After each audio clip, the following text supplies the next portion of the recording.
আজকে আজকে বাজারে গেছিলাম কেনাকাটি করতে। ঘরে একটু বাজার নাই, তার জন্য গেছিলাম। হ্যালো গাইস, আসসালামু আলাইকুম। আপনারা কেমন আছেন? আমি আলহামদুলিল্লাহ ভালো আছি। যে বাজারে মাছ দেখেন, মাছের দামাদামি করতে আছি যে কী মাছ নেব, পছন্দই হয় না।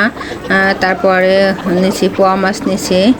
এই পোয়া মাছ নিছি, মানে পোয়া মাছ নিছি এই দোকান থেকে, এই যে দোকান থেকে পোয়া মাছ নিছি। সেটা ওরাও ভিডিও করতেছিল। যা বা আমি আসলে মাছ কিনে ঠকছি না জিতছি আল্লাহ জানি না। মাছের তো দাম ভালোই ছিল, মনে হয় মাছ কিনে ঠকে গেছি। তারপর গেলাম মুরগি বাজারে, মুরগি নিলাম। মুরগি এমনি ধরতেছে, তা মুরগিগুলা খারাপ ছিল না, ভালোই ছিল। মুরগিগুলা জবাই করে একবার ছুইলে আনছি। আজকে মানে হাত দিয়ে বাসায় আনি নাই, আজকে ছুইলে আনছি।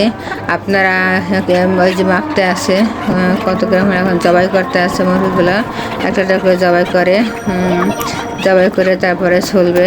আমি এই এক দোকান থেকে মুরগি কিনি, মানে সবসময় ওনার থেকে কিনি। তারপর টাকা দিলাম, কয় টাকা হলো টাকা দিলাম। তারপর দেখতেছি যে মুরগিগুলো ছিলতেছে। আশেপাশে আরও মুরগি আছে, ফার্মের মুরগি, তারপরে ওই যে সোনালি মুরগি, তারপরে কবুতর, তারপরে হাঁস, অনেক কিছু আছে। তা উনি আমার মুরগিগুলা ছুলতেছে। তা আমি দাঁড়ায় আছি, দাঁড়ায় দেখতেছিলাম যে কীভাবে ছুলে মুরগিগুলো। উনি তো ভালোভাবে ছুলছে। ছোলার পরে তো আমরা তারপরে চলতে সময় লাগে না, একটু হয়ে গেছে ছোলা, আমাদের দিয়ে দিচ্ছে। আমরা চলে আসি মাছ কিনছি। এই মাছগুলা কাটাইতেছি, শুধু ময়লাগুলা ফেলাইতেছি। আর বাসায় না মানে পিস করবো আমি। ও শুধু চারধারের ময়লা আর ভিতরের ময়লাগুলো ফেলাই দিছে। আর বাসায় না পিস আমি করবো, এরকমই করি মাছ আনলে, নাহলে কষ্ট হয় একা একা করতে। একা এত কাজ করা ভালো না, মানে মাছটা করে কাইটে আনলে একটু আমার জন্য ভালো হয়। আপনারা কেমন করেন? আপনারা কি মাছ কাটাই নিয়ে আসেন বাজার থেকে?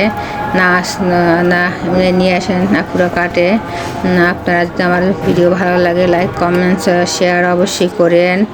হ্যাঁ, আবার যদি মাছ আনছে এই তো মাছ কাটি কুটি পিস করবো, আমি পিস করতেছি। একটু সাইজ আনেছি, দিয়ে ভালো মতো ওরা ফালায় না। তারপর বাসায় না আমি একটু ভালো মতো ফালাইছি, কারণ আমার কাজ সবার কাজ পছন্দ হয় না। হ্যালো।